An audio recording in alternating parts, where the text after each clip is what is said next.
अकोला जिले के अकोट शहर के राजस्थान चौक से 9 साल के लड़के का अपहरण कर उसकी हत्या कर शव जंगल में फेंकने की चौंकाने वाली घटना 3 जुलाई को सामने आई थी।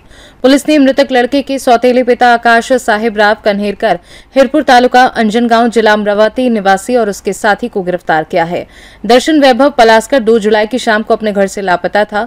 उसकी मां द्वारा अकोट शहर के पुलिस स्टेशन में शिकायत दर्ज कराने के बाद पुलिस ने तुरंत सीसीटीवी फुटेज और विशेष मीडिया की मदद से तलाश शुरू की। फुटेज में आकाश साहिब राव कान्हेरकर 2 लोगों को बाइक पर ले जाते हुए दिखाई दिया। उनमें से एक सौतेला बच्चा था और यह भी पता चला कि इस अपराध में उसका एक दोस्त भी शामिल था। आरोपी स्पष्ट रूप से नहीं बता पाया कि दर्शन की हत्या कहां की गई और शव को कहां फेंका गया। शव को खोजने के लिए सतपुड़ा क्षेत्र में शुरू किया गया अभियान हिंसक जानवरों की मौजूदगी के कारण भी और खतरनाक होता जा रहा था।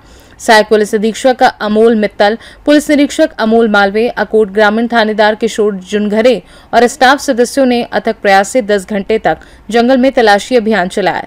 इस तलाशी अभियान में ग्रामीणों ने भी बहुमूल्य भूमिका निभाई। पुलिस ने कहा कि जांच के बाद इस हत्या के पीछे संभावित मकसद स्पष्ट हो सकेगा। काल रात्री 8:30 वाजताच्या सुमारास एक महिला अकोट शहर पोलीस स्टेशनला येऊन तशी तक्रार दिली की तिच्या 9 वर्षाचा मुलगा जे आहे ते मिसिंग झालेला आहे। ही माहिती मिळतानाच अकोट शहर पोलीस स्टेशनची टीम त्याच्यात त्यांचे अधिकारी अंमलदार आणि त्यांचे नेतृत्व करणारे आपले ठाणेदार अकोट शहरचे त्यांनी त्याचे शोध लावण्याचे काम चालू केला। आता काही दिवस अगोदरच माननीय मुख्यमंत्री साहेबांचे हस्तेनी जे इनॉग्रेट झालेला आपला सीसीटीव्ही सिस्टम आहे त्याचे तांत्रिक वापर करून आपल्याला असं कळालं, आपल्याला एक व्हिडिओ मिळाली ज्याच्यात तोच संशयित 9 वर्षाचे मुलगा जे मिसिंग झालेला आहे तो एक बाईकवर बसून 2 पुरुषांसाठी जाताना दिसते।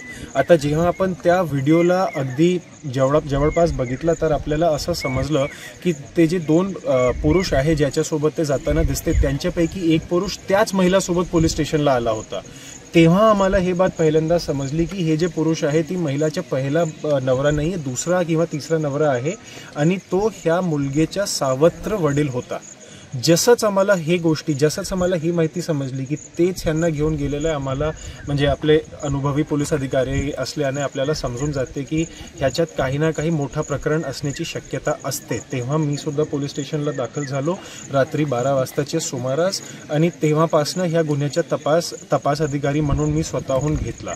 त्याच्यानंतर मागचे आपण सर्व बघतच आहे, आपण इथे जे पहाडी टप्पा आहे अकोट आणि अमरावतीचे बॉर्डरवर शहानूर सँक्च्युरी जे आहे ते इथून जवळपास 10 ते 12 किलोमीटर असेल, जे मोठे मेळघाट टायगर रिझर्वचा एक भाग आहे। त्या टप्प्यामध्येच आपल्याला हे जे आरोपी आहेत ते जे संशयित इसम जे आरोपी आहे ते म्हणत होते की त्यांनी कुठेतरी जे मुलं आहे त्याचे इस्माला त्याची बॉडीला इथे कुठेतरी टाकलेलं आहे। तर मागचे 10 तासपासून सातत्याने अकोट उपविभागचे जे आपले पोलीस अधिकारी आणि अंमलदार आहेत ते अकोट ग्रामीणचे असो किंवा अकोट शहरचे असो त्यांनी परिश्रम घेऊन ते बॉडीला फायनली शोधला आहे आणि त्या बॉडीला आपण शोधून त्याला PM आणि इन्क्वेस्ट आणि इतर कार्यवाहीसाठी पुढे अकोटला पाठवलेला आहे।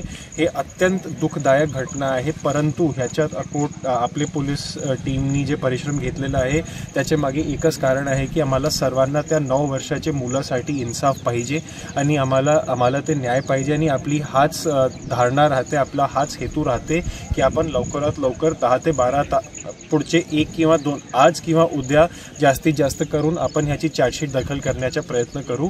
आतापर्यंत आपण जे काही कारवाई केलेली आहे ते नवीन जे कायदा आहे BNSS ज्याच्यातले भरपूर काही स्ट्रिक्ट प्रिकॉशन्स दिलेले आहे। प्रत्येक गोष्टीची व्हिडिओ रेकॉर्डिंग झाली पाहिजे, प्रत्येक गोष्टीच्या एक ई-साक्ष्य म्हणून ॲप दिलेला आहे, वेगवेगळे प्रोसिजर्स दिलेले आहे। आतापर्यंत जे काही आपण केलेलं आहे ते सर्व त्या प्रोसिजर्सला मनात धरूनच केलेलं आहे आणि आमची अशी आशा आहे की पुढे सुद्धा आपल्याला ह्या केसमध्ये चांगले रिझल्ट्स दिसण्याला। अकोला से कैमरा पर्सन नरेंद्र वाडोनकर के साथ धनराज सबकाल की रिपोर्ट।